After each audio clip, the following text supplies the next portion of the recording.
Oi, pessoal, tudo bem com vocês? Vocês que já são Cubo Lovers e acompanham tudo que acontece por aqui, já sabem que o nosso mais novo hub é o Cubo Agro. E é um hub, assim, recém-lançado, super novinho. A gente vai deixar aqui na playlist mais detalhes para que vocês possam conhecer um pouco mais desse hub. E é um hub que fica dentro do hub, né? Porque o Cubo é um hub de inovação e empreendedorismo. Então, é legal que vocês vão entender um pouco mais dessas nossas dinâmicas e o que tem acontecido por aqui. Então, depois desse vídeo, clica lá e acompanha essas outras informações muito legais que a gente tem para vocês. E por que o Cubo Agro é legal, né? Porque ele é um hub focado especificamente no fomento ao empreendedorismo no mundo dos agronegócios. E que é um mundo gigante, tem muita coisa, muito conteúdo e muita informação por ali. E já fica claro, onde tem um ecossistema muito grande e existem problemas, existe uma startup que pode resolver esse problema. E aí você deve estar se perguntando, nossa, a Amanda já começou o papo de hoje falando muito do Cubo Agro. Por que isso? Certamente é propaganda. É propaganda, mas não é só isso. Então, pelo lado da propaganda, já fica o convite, manda esse link para outras pessoas empreendedoras e que empreendem em todos os mercados, mas também no agro, para que elas possam conhecer um pouco mais do que o Cubo tem feito por esses negócios. Mas, além disso, é porque hoje a minha convidada tem tudo a ver com esse mercado, com esse segmento. Ela é agro, ela é tech, ela é Cubo. E é um negócio que tem um misto de agtech com fintech, porque elas resolvem ali um problema, questões financeiras, mas no mundo do setor agrícola. E ainda é um negócio liderado por duas mulheres incrivelmente maravilhosas e poderosas. Fernanda Mello, que honra ter você aqui com a gente. Vai ser ótimo esse nosso papo. Oi, tudo bom, Amanda? Prazer é meu. Fê, então já vou começar, tá? Ó, Fernanda, a Fernanda, ela é co-founder e CEO da Duagro, que é uma startup que faz isso que eu comentei, né? Eu queria, Fê, que você falasse um pouquinho pra gente da sua trajetória, porque eu sei que ela é longa e impressiona bastante por estar aí no mercado financeiro, né? E como que foi esse movimento de juntar finanças e agronegócios? Porque às vezes quem está nos ouvindo não acha que é um movimento tão óbvio. Conta um pouco pra gente. Bom, vou começar do começo, né? Beleza. Eu tenho 24 anos de mercado financeiro, né? Então, quase meia vida fazendo isso. Eu comecei em banco, em fundo, com gestão de bolsa, ou seja, nada a ver com agronegócio, nada a ver com crédito. E em 2010 eu mudei e fui fazer uma boutique, uma securitizadora chamada Octante, fazer crédito para o agronegócio. Era uma coisa nova, a gente não tinha ainda securitização para o agronegócio, hoje a gente tem já em volumes razoáveis. A gente foi responsável pela primeira emissão pública de certificado de recebível do agronegócio, e a gente se aprofundou muito no setor. Tá? Fiquei lá 6 anos e a gente fazia só agro, só crédito para o agronegócio, só securitização. Em 2016, eu, a Marta e a Vitória, a gente saiu da Octante e a gente fundou a Vert, tá? Da qual eu sou sócia também, além da do Agro, que é uma empresa que faz, do mercado de capitais, que faz securitização. E foi ali que a coisa começou a aprofundar. A gente fazia já muito crédito para o agronegócio, que é a nossa base, né? A nossa raiz foi essa. E aí a gente começou a crescer, fazer securitização para outros setores. A gente ajudou várias fintechs a fazer o funding delas. E aí, quando a gente olhava para as fintechs de um lado, com uma forma operacional muito mais ágil, uma forma de analisar crédito muito mais ágil, e olhava o que a gente tinha em securitização do agronegócio, a gente falava assim, nossa, precisamos fazer alguma coisa, o agronegócio precisa, precisamos trazer a tecnologia para o agronegócio para poder escalar. E aí foi um projeto que a gente começou devagarzinho, e a gente decidiu depois crescer isso e fundar a do Agro, que é uma fintech que financia pequenos e médios produtores rurais no custeio, tá? Na compra de insumo. A gente abriu a Vert a Vert foi em 2016. A do Agro a gente abriu em junho de 2020, tá? No meio da pandemia, então assim, é meio complicado. Empreender não é fácil, contratar só remoto é bem complicado. Mas hoje a gente está com uma equipe muito legal e fazer parte do Cubo ajudou bastante a gente estar onde a gente está hoje. Nossa, na pandemia tudo tem um grau de dificuldade a mais, né? Eu diria isso, assim. Imagina colocar um negócio de pé, né? Nesse momento tem seus desafios ímpares ali também. Fê, você falou um pouco, né, dessas ineficiências do setor, que são inúmeras, e é por isso que existe também, né, a gente está aqui junto, Cubo, corporações e startups como a do Agro, para que a gente possa, de fato, mudar esse jogo e trazer mais celeridade e entrega de valor, né? Essa união entre os agentes faz a diferença na hora dessa entrega de valor? E como que vocês entendem, assim, que essa conexão pode fazer a diferença? Faz sim, faz bastante diferença. Hoje, só de crédito, a demanda de crédito anual do agro é mais do que 30 bi por ano, tá? Então, é 300 bi por ano, não é 30, é 300 bi por ano. Então, é muito grande. E é um mercado ainda que precisa se desenvolver. Hoje você tem muito crédito rural, você tem a cadeia que financia muito. Então, esse ecossistema, ele é super importante para que novos players de crédito entendam um pouco como é o produtor, como que a cadeia funciona. Faltam dados ainda. Então, quando a gente fala, por exemplo, do que a gente faz, que é crédito, a gente precisa de dados. E ainda é muito pouco dado que a gente tem sobre o produtor. E aí, quando você está num ecossistema, por exemplo, como o Cubo, você pode ter, de um lado, empresas do ecossistema de insumos, que hoje já financiam produtores que conseguem agregar. Você consegue ter, do outro lado, os agritechs, por exemplo, que vão atrás de dados específicos através de satélite ou de dados específicos de agricultura mais de precisão, informações do produtor. Isso tudo é super importante na hora que você vai fazer, por exemplo, no nosso negócio, que é crédito. Então, é muito importante estar nesse ambiente rico e num ecossistema rico. A gente entrou no Cubo bem antes do Hub Agro, quando a gente começou a conversar sobre isso, deixou claro para a gente, a gente quer montar um Hub Agro, a gente ainda tem pouca empresa desse setor, mas para a gente era muito importante, né, ter a do agro participando também, porque é um foco da gente, e agora graças a Deus, vocês montaram finalmente o nosso Hub Agro, e tenho certeza que vai ser cada vez melhor. Tá vendo, gente? Aplica, vem fazer parte dessa comunidade também, né? Porque a gente vai crescendo, todo mundo junto e olhando também para o mercado e para as necessidades que esse mercado possui. Fê, você já está na estrada há muito tempo, né? Você contou aí, quando você vamos começar do começo, aí vem trazendo suas experiências, né, nesses últimos anos. Você sentiu alguma diferença em viver dentro de uma comunidade empreendedora? E além dessa diferença, como que foi para a Fernanda, que é founder, né? A Fernanda empreendedora, toda essa experiência. Como que está sendo? Olha, foi bem diferente, porque não é a primeira vez que eu estou empreendendo, né? A do agro, a gente abriu a Vert em 2016, do zero, só nós três. Então, a gente começou a penar no empreendedorismo ali, e a gente não tinha, infelizmente, um hub como o Cubo para ajudar a gente. Então, tem pequenos detalhes que fazem toda a diferença. Por exemplo, quando a gente estava abrindo a do agro, a gente... E na Vert também, quando você vai abrir uma empresa, você precisa abrir uma conta no banco. E é muito difícil abrir uma conta de PJ num banco. Você tem conta em vários bancos, mas quando você vai abrir da empresa, você demora meses para conseguir fazer.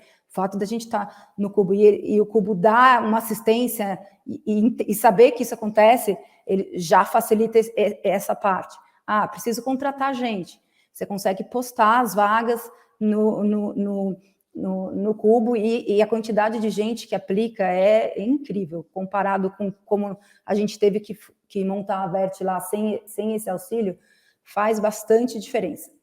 E eu acho que um outro ponto que também ajuda muito é que você consegue conectar diretamente com os fundadores de outras empresas, né, e trocar experiência. A gente erra e acerta muito ao longo, né, criando uma empresa, e a gente poder trocar isso com outras pessoas é sempre muito rico, tanto para ajudar outros que querem montar, e você, já passei por isso, tenta desse jeito que vai ser mais fácil, quanto para pedir ajuda, né, para pedir, ver se alguém passou pelo que você está passando e tem alguma dica para te dar. Então, acho que isso realmente é diferente para mim, apesar de já ter empreendido no passado, eu nunca tinha tido essa oportunidade de fazer parte de um ambiente assim tão rico de inovação. E aí, já explorando a pergunta para um outro lado, tá? Porque a nossa preparação, né, gente, para trazer esse papo aqui para vocês, falar um pouco de Cubo Agro, da do Agro também, a Fê tinha destacado um pouco dessa importância da troca em ecossistema, né? Então, além de ter pessoas que vivem mesmas experiências similares, vamos dizer, porque cada segmento, cada negócio é muito diferente, a Fê também destacou, né, que existe esse lado da troca dentro do mesmo ecossistema. E aí, Fernanda, como que você entende, assim, por que é importante interagir com players do mesmo segmento? Olha, no agro, eu posso dizer no agro, tá? Hoje, Uhum. quando você olha, por exemplo, para fora, olha para os Estados Unidos e compara com o que você tem aqui, lá fora, a cadeia de insumos e as indústrias não precisam financiar o produtor rural. E no Brasil isso é uma necessidade, é uma coisa meio rara de encontrar em outros países, mas o Brasil é um dos países que você tem a maior necessidade da indústria e das revendas de financiar o produtor. Então, o fato de ter um problema que impacta toda a cadeia, então o produtor precisa de crédito, a indústria para vender, para revenda precisa dar crédito e a revenda para vender para o produtor precisa dar crédito, mas qual que seria a situação mais normal? A situação mais normal seria a indústria produz, né, os insumos, a revenda faz a parte de logística, prestação de serviço para o produtor planta, e o mercado financeiro empresta, né? E aqui, assim, o crédito ele é muito mais rico quando você está indo em todas as pontas da cadeia. Você sabe o que ele vai precisar para plantar, o produtor planta, ele colhe, ele entrega, isso vai para uma indústria de alimentos, enfim, você tem uma troca muito grande entre os participantes desse ecossistema e funções distintas. Então, você consegue se ajudar e montar estruturas mais eficientes focadas na sua própria especialidade. Sem dúvida nenhuma, lidar com desafios assim, né, dentro da mesma rede é um pouco menos complicado, eu diria mais fácil, mas mais fácil ainda minimiza muito o desafio, né, em si. Mas é menos complexo do que lidar com o desafio sozinho, né, principalmente dentro do agro. É difícil não conseguir fazer isso a não ser em rede, né, porque todo mundo fala a mesma língua, vive momentos parecidos, os benefícios vão trazer para a cadeia são os mesmos. Fernanda, a gente recebe muitas perguntas interessadas como que é o desafio de ser uma pessoa fundadora, né? Quais são os desafios dos founders e das founders da nossa comunidade? E eu sinto também que é porque o mundo das startups está super em alta. Todo mundo, aparentemente, entende cada vez mais de tecnologia e entende cada vez mais o benefício dessas empresas que são baseadas em tecnologia, né? As startups como um todo. E aí esse universo está sempre aí no dia a dia, o ecossistema está sempre em volta. Qual que é o maior desafio hoje do agro? Se fosse trazer assim para quem está nos ouvindo?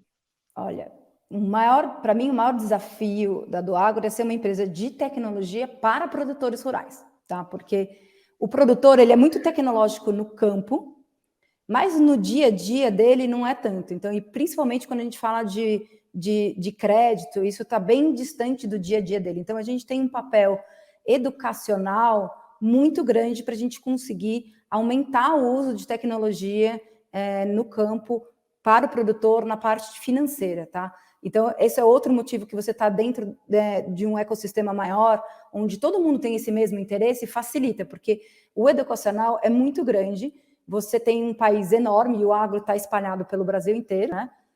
Tem muita coisa no interior, então, o nosso desafio é que o produtor olhe para a gente e entenda que a gente está aqui para facilitar e para melhorar a experiência dele com crédito e veja isso com confiança, com tranquilidade e não com desconfiança. E aí, ainda dentro disso, né? Como que funciona a educação desse setor no dia a dia? Assim, como que é nesse sentido? Porque se eles são tecnológicos, mas no dia a dia não, como é que funciona conectá-los e educá-los? Olha, vai desde você pegar o cara que está vendendo o insumo para ajudar o produtor a entrar no aplicativo, no celular, explicar como funciona, uma coisa meio pessoal ali para incentivar, né?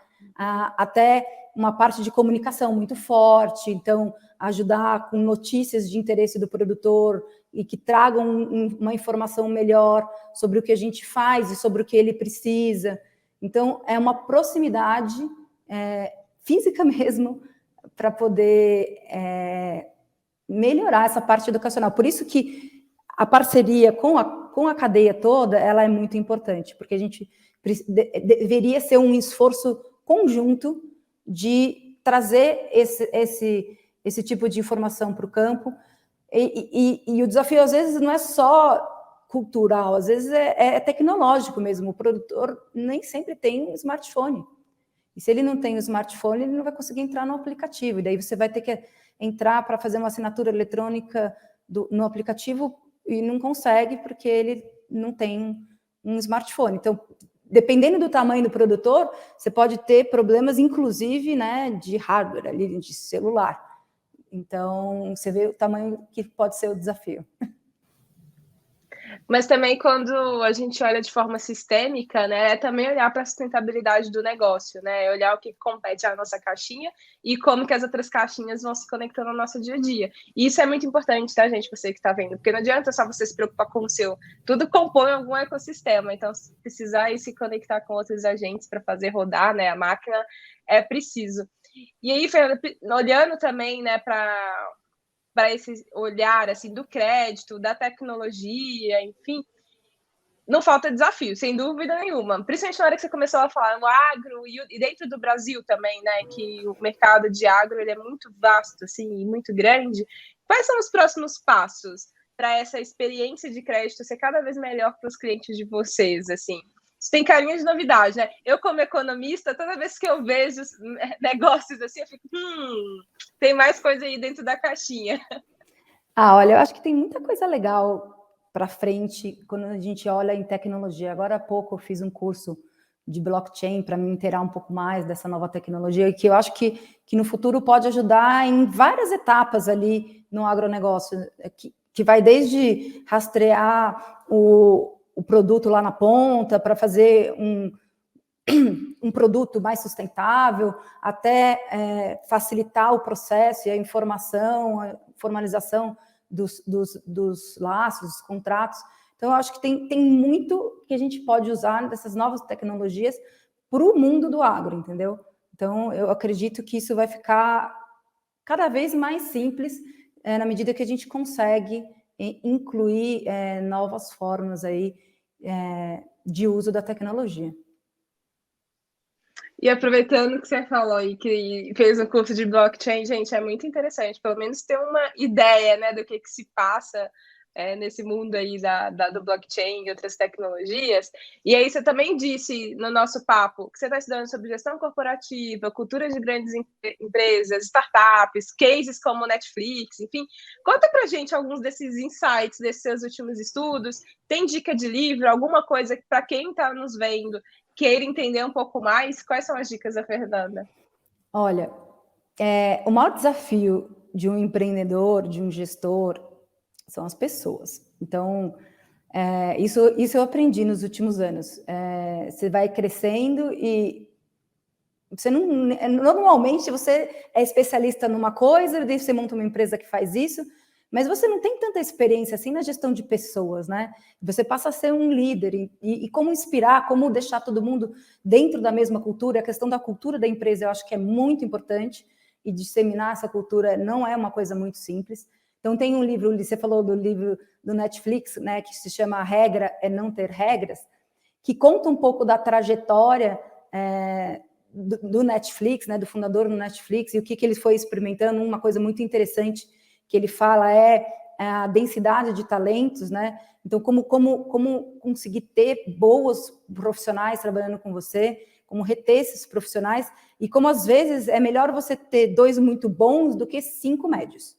A produtividade pode ser muito mais alta se você tem a pessoa certa fazendo o que tem que ser feito, tá? Então, esse tipo de coisa, acho que é importante a leitura, esses cursos. Eu fiz um curso também muito interessante de liderança na Columbia University, era online, e eu achei bem legal também, que fala muito sobre cultura, estilo de liderança, se você vai ser um líder mais impondo regras ou se você vai ser um líder que vai liderar mais pela empatia, pela cooperação, etc. Então, acho que decidir encontrar a sua forma de gestão, ela é super importante para o sucesso da empresa.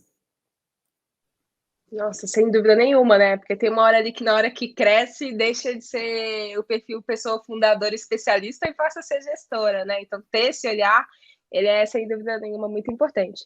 Você pegou o papel, anotou as dicas? Porque são todas dicas ótimas. E não só aqui nessa parte do livro, tá? Na hora que a gente falou lá atrás, de como se conectar, o segmento, por que é importante, o fato de ter um hub que olha para o segmento, só dica rica, experiência sensacional da Fernanda, além de muito estímulo, né? Para que você também possa empreender aí no mundo do empreendedorismo como um todo, no mundo tecnológico. E precisa de grandes referências, como a Fernanda e as founders dela. Fê, muito, muito obrigada. E parabéns você, aí por vocês. Parabéns para vocês por esse novo projeto. Vai ser incrível. É um prazer ter vocês aqui, viu? Sucesso, todo sucesso para vocês. Obrigada. E você que ficou aí curioso para conhecer um pouco mais sobre as startups que estão no Cubo e também sobre a do Agro, acesse o nosso site, cubo.network/startups. A gente vai deixar o link aqui. E lá, se você digitar do Agro, você encontra muito mais informações sobre a do Agro, mas também é possível encontrar informações sobre todo o nosso portfólio. O link vai ficar na descrição, tá bom? Então, não esquece de compartilhar esse vídeo com pessoas que possam super se interessar e também com as startups do Agro, que faz sentido se conectar aqui com o Cubo Agro. E até a próxima. Nos vemos no nosso bate-papo. Tchau, tchau.